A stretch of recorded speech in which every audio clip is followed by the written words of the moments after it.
বিসমিল্লাহির রহমানির রহিম। প্রিয় ভাই সব, এ বাংলাদেশ একটি স্বর্ণের দেশ। আলহামদুলিল্লাহ, আমরা মিলেমিশে আছি, মিলেমিশে থাকতে চাই। আমাকে যখন প্রশ্ন করা হয় কিভাবে এই দৃঢ় প্রত্যয় আপনার জন্মালো, আমি বলি আমার দেশে 3 লক্ষ মসজিদ আছে। এই মসজিদের আজান শুনে, ফজরের আজান শুনে আমার 15 কোটি মানুষের ঘুম ভাঙে। আর রাতের বেলায় এশার আজান শুনে আমার লোকেরা নামাজ পড়ে ঘুমোতে যায়। আমার চাষিরা ফজরের নামাজ পড়ে, নিরন্ন চাষি, ঘরে খাবার নাই, পরোটা নাই, কালাইয়ের বড় বড় রুটিও বানাবার তাদের তৌফিক নাই। পান্তা ভাত খাইয়া, গামছা কোমরে বাঁধা, তারপরে গরু নিয়ে হাল চাষ করতে যায়। চাষ করতে করতে হাতে ঘড়ি নাই, সূর্যের দিকে তাকিয়ে দেখে সূর্য পড়ন্ত, জোহরে রক্ত হয়ে গেছে। কাদা পানি দিয়া কোন রকম উজু করে কোমরের গামছা খুলে মাথায় বেঁধে ক্ষুধার্ত পেট নিয়ে জমিনের আইলের উপরে দাঁড়িয়ে আমার চাষি আল্লাহকে সেজদা দেয়। এ আমার জাতি, এই আমার মুসলমান। এখানে আহলে হাদিস, এখানে সুন্নি, এখানে বিভিন্ন পীর মুরিদি, এখানে তাবলিগি জামাত, এখানে বিভিন্ন ইসলামী দল, সব মিলে মিশে এখানে ইসলামের জন্য আওয়ামী লীগ, বিএনপি, জামাত ইসলামী, জাতীয় পার্টি, তাবলিগ, কোন লীগ, কোনো কিছু বাধা নয়। ঐক্যবদ্ধভাবে সকলকে শান্তির জন্য এগিয়ে আসতে হবে। যে বিশ্বনবীর সিরাত শুনতে এসেছি, সেই বিশ্বনবীর আদর্শ অনুযায়ী দেশ গড়তে চাই। তাতেই শান্তি, তাতেই মুক্তি। আর গত 2 দিন আগের যে ঘটনা ঘটলো, 25-26 ফেব্রুয়ারি যে ঘটনা ঘটলো বাংলাদেশের ইতিহাসে, এত বড় কলঙ্কজনক ঘটনা আর কখনো ঘটে নাই। আমাদের মেরুদণ্ড ভেঙে দিয়েছে। আমার দেশের সেনাবাহিনী আমার অহংকার, আমার গৌরবের বিষয়। স্বাধীনতার, সার্বভৌমত্বের অতন্দ্র প্রহরী, স্বাধীনতা যুদ্ধে বিশাল অবদান সেনাবাহিনীর এবং দেশ প্রেমের প্রত্যেকটি প্রশ্নে উত্তীর্ণ সেনাবাহিনী বিদেশে যেখানে গেছে সেখান থেকে কুড়িয়ে এনেছে বাংলাদেশের জন্য ভাব মর্যাদা।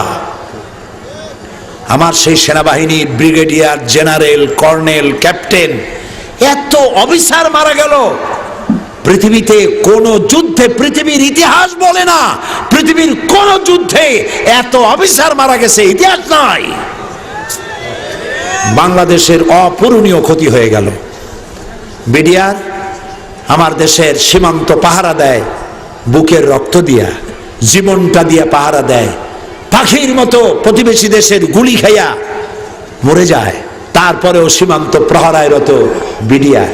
আমার এই শক্তিকে খর্ব করতে এলো যারা, কারা ষড়যন্ত্র করলো, কারা মারলো দিবালোকে দিনের বেলায় গুলি করে, এইভাবে নির্বিবাদে গুলি করে পালায় গেল। অপরিচিত গাড়ি নিয়ে ঢুকলো। পত্রপত্রিকায় দেখলাম, হতবাক হলো 15 কোটি মানুষ, বিস্ময়, হতবাক, বিমূঢ়, শোকাহত গোটা জাতি। আজ কি জবাব দেওয়া যাবে ওই সব অফিসারদের স্ত্রীদের, যেসব অফিসারের স্ত্রীগুলি বিধবা হয়ে গেল? মাত্র 2 মাস 3 মাস আগে বিয়ে হয়েছে, সে বউটাও বিধবা হলো। বাংলাদেশের ইন্সপেক্টর জেনারেল অফ পুলিশ, তার মেয়ের বিয়ে হলো, সে অফিসারটাও মারা গেল। মাত্র 2 মাস আগে বিয়ে হয়েছিল। 2 মাসের বিধবা মেয়েকে দেখে কি করে সে সামলাচ্ছে? যার বাপের বুকের ধন, যার মায়ের নারী ছেঁড়া সন্তান, ব্রিগেডিয়ার ক্যাপ্টেন বানাতে, এক একটা ক্যাপ্টেন ব্রিগেডিয়ার জেনারেল বানাতে বাংলাদেশ সরকারের খরচ হয় কোটি টাকা। বছরের পর বছর যায়, এতগুলি অফিসার বানাতে অন্তত আরো 2 যুগ লাগবে। কারা করলো? আল্লাহ, আজকে বিশাল সিরাতুন নবী ময়দান থেকে তোমার দরবারে ফরিয়াদ করি, আমার এত বড় ক্ষতি যারা করলো, সেই দুশ্মনদেরকে গোটা জাতির সামনে ল্যাংটা বানায় দাও, গোটা জাতির সামনে উলঙ্গ করে দাও, প্রচন্ড শাস্তি, গজব দিয়া, লানত দিয়া ধ্বংস করে দাও। আর একটি বই, একটা প্রশ্ন এসেছে এই যুদ্ধ অপরাধ সম্পর্কে জানার জন্য, প্রশ্ন করেছে, বলছে যে সেখানে নাকি আমার নামও আছে। তো আমি তো সেই ব্যক্তি, 1997 সনে বর্তমান প্রধানমন্ত্রী যিনি, উনি তখন প্রধানমন্ত্রী ছিলেন, ওনার উপস্থিতিতে আমি বলেছি 1971 সনের কোনো কাদা আমার গায়ে লাগে নাই। 1974 সন পর্যন্ত বাংলাদেশের কোন রাজনৈতিক দলের নেতা বা কর্মী আমি ছিলাম না। আমি চ্যালেঞ্জ করেছি, ওই চ্যালেঞ্জ পার্লামেন্টে রেকর্ড হয়ে আছে। লতিফুর রহমান সাহেব জানেন, আমার ভাই, উনি জানেন পার্লামেন্টে যে যা বলে তা রেকর্ড হয়, বই হয়, সংসদের বিতর্ক, এই বইয়ের নাম, ওই বইয়ের মধ্যে আমার এই চ্যালেঞ্জ লেখা আছে। আমি বলেছি যে ব্যক্তি আমাকে এই ধরনের গালি দিবে, আমাকে স্বাধীনতা বিরোধী হাবিজাবি বলবে, আমি তা প্রমাণ করতে না পারলে 10 কোটি টাকার মানহানি মামলা দায়ের করব। আমি জনকণ্ঠ পত্রিকা আমার বিরুদ্ধে ওই কথা লেখার পর আমি ওই পত্রিকার বিরুদ্ধে 10 কোটি টাকার মানহানি মামলা দায়ের করেছি, মামলা এখনো বিচারাধীন।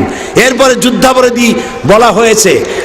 ঢাকায় বসে কেউ যুদ্ধাপরাধী বললে তো হবে না, বলতে হবে আমার এলাকার মুক্তিযোদ্ধাদের, তারা আমারে দেখছে যে আমি কি করছি, ঠিক না? পিরোজপুরের মুক্তিযোদ্ধারা বই লিখেছে আমার ব্যাপারে, বইয়ের নাম একটি গোয়েবলসি ও মিথ্যাচার ও সাইদি প্রসঙ্গ প্রেক্ষিত মুক্তিযুদ্ধ 1971, বাংলাদেশের পতাকা খচিত এই বইটি। আল্লাহুম্মা আমিন। ربنا ظلمنا أنفسنا وإن لم تغفر لنا وترحمنا لنكونن من الخاسرين ربنا فاغفر لنا ذنوبنا وكفر عنا سيئاتنا وتوفنا مع الأبرار আয় আল্লাহ রব্বুল আলামিন, লাখো জনতা, নারী আর পুরুষ সিরাতুন নবী মাহফিলে দীর্ঘক্ষণ কোরআন হাদিসের কথা শুনে গুনার বোঝা মাথায় নিয়ে তোমার দরবারে হাত তুলেছি। আল্লাহ তাআলা মেহেরবানি করে আমাদের জিন্দেগীর গুনাহ মাফ করে দাও রব্বুল আলামিন। আমাদের মধ্য থেকে মা বাপ যাদের বিদায় হয়ে গেছে, কবরগুলিকে জান্নাতের টুকরা বানাও। রব্বির হামহুমা কামা রব্বায়ানি সগীরা, সবাই পড়েন রব্বির হামহুমা কামা রব্বায়ানি সগীরা।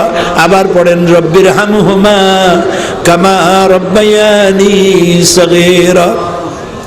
আয় আল্লাহ, আমাদের মা বাপ যারা বার্ধক্যে উপনীত হয়েছেন, বিছানায় পড়ে আছে, আল্লাহ হায়াত থাকলে সুস্থ রাখো, হায়াত না থাকলে ঈমানের সাথে তোমার দরবারে উঠায় নাও।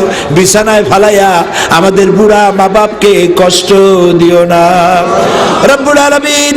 তাম পৃথিবীতে আজ মুসলমানেরা বড়ই বিপদগ্রস্ত, তুমি ছাড়া সাহায্যকারী নাই। আফগানের মুসলমান শেষ হওয়ার পথে, ইরাকের মুসলমান শেষ হওয়ার পথে, কাশ্মীরের মুসলমানেরা নির্যাতিত, ইরিত্রিয়া, সোমালিয়া আর চেচনিয়া, বসনিয়া, যেদিকে তাকাই মুসলমানেরা নির্যাতিত। আল্লাহ, আমরা আমাদের গুনার স্বীকৃতি দিতেছি, আমরা গুনাহ করেছি বলে তুমি রাগ করেছো। আল্লাহ, তুমি আমাদের প্রতি রাগ করো না, গোসা করো না, আমাদের মাফ করে দাও। আল্লাহ, আমাদের উপরে গজব দিও না, আমাদের শেষ করে দিও না। আল্লাহ, তোমার রহমত দিয়া আমাদের জিন্দেগীর গুনাহ মাফ করে দাও।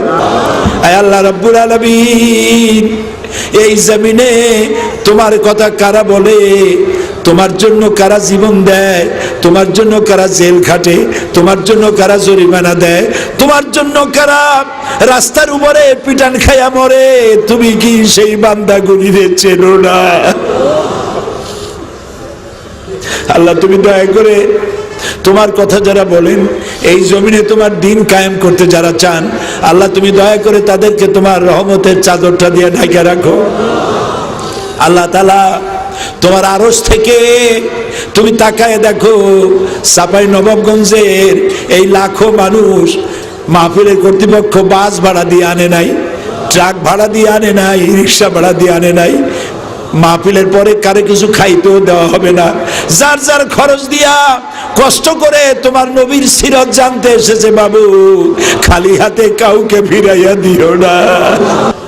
আল্লাহ, এত বড় মাহফিলের মোনাজাত তুমি কি বিরোধ দিতে পারো? তুমি বলেছো আকালা রব্বুকুম উদউনি আস্তাজিব লাকুম, তুমি বলেছো তোমার রবকে তোমরা ডাকো, আমি সাড়া দেব। তা আমরা তো ডাকলাম, এখন তুমি সাড়া দাও, আমাদের ডাকের জবাব দাও বাবু। অনেক মা বোনেরা এসেছেন, আল্লাহ মা বোনদেরকে পর্দায় থাকার তৌফিক দাও, মা বোনদের গুনাহ খাতা মাফ করে দাও। আল্লাহ নিঃসন্তানীকে সন্তান দাও, মা বোনদের আমল আখলাক কেমন বানাও যাতে করে কিয়ামতে হযরত আয়েশা খাদিজার সঙ্গে হাসর নসিব হয়ে যায়। আল্লাহ তাআলা এই দেশে হিন্দু মুসলমান উপজাতীয় সবাই মিলেমিশে থাকার তৌফিক দাও। আল্লাহ তাআলা এই 25-26 তারিখে মাত্র কয়েক ঘন্টার মধ্যে 36 ঘন্টার মধ্যে যে হাসর হয়ে গেল পিলখানায়, আল্লাহ যে সব বউগুলো বিধবা হয়ে গেছে তুমি তাদেরকে আশ্রয় দাও, সান্ত্বনা দাও। যে সব বাচ্চাগুলি এতিম হয়ে গেছে, বাপ হারাইছে, তাদেরকে তুমি সাহারা দাও। যে সব মা বাপ তার কলিজার টুকরো সন্তান হারাইছে, আল্লাহ তুমি দয়া করে তাদেরকে ধৈর্য ধরার তৌফিক দাও।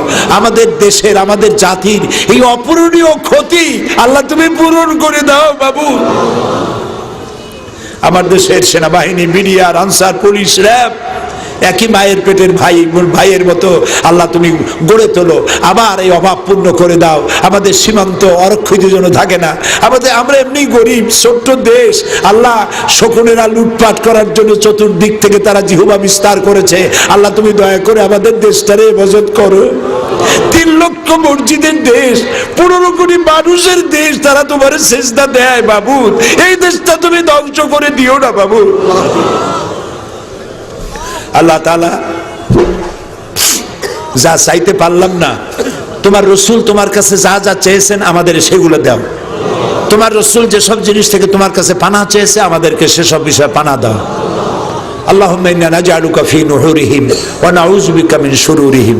আল্লাহুম্মা ইয়া মুনজিলাল কিতাব ওয়া মুজরিয়াস সাহাব সারিয়াল হিসাব হাজিমিল আহজাব আল্লাহুম্মা ইহজিমহুম ওয়া জালজিলহুম ওয়ানসুরনা আলাইহিম। ربنا تقبل منا إنك أنت السميع العليم وتب علينا إنك أنت التواب الرحيم سبحان ربك رب العزة عما يصفون وسلام على المرسلين والحمد لله رب العالمين واجعل آخر كلامنا عند الموت لا إله إلا الله محمد رسول الله। السلام عليكم ورحمة الله।